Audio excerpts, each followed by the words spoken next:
वो social media ही उनका दफ्तर है, सोशल मीडिया ही उनका झंडा है, सोशल मीडिया ही उनकी सब कुछ है। तो रुको जरा, सब्र करो।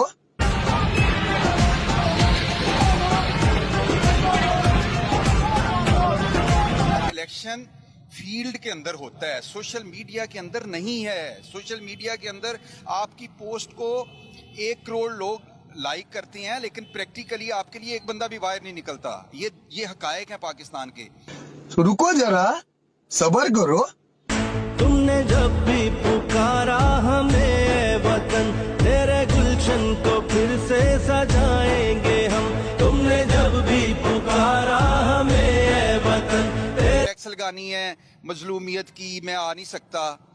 मुझे बताएं, ये पहला बंदा है, यासिर गलनी है, मैं नाम नहीं लेना चाहता। सही है। तो रुको जरा, सब्र करो। कौन बचाएगा पाकिस्तान? कौन बचाएगा पाकिस्तान?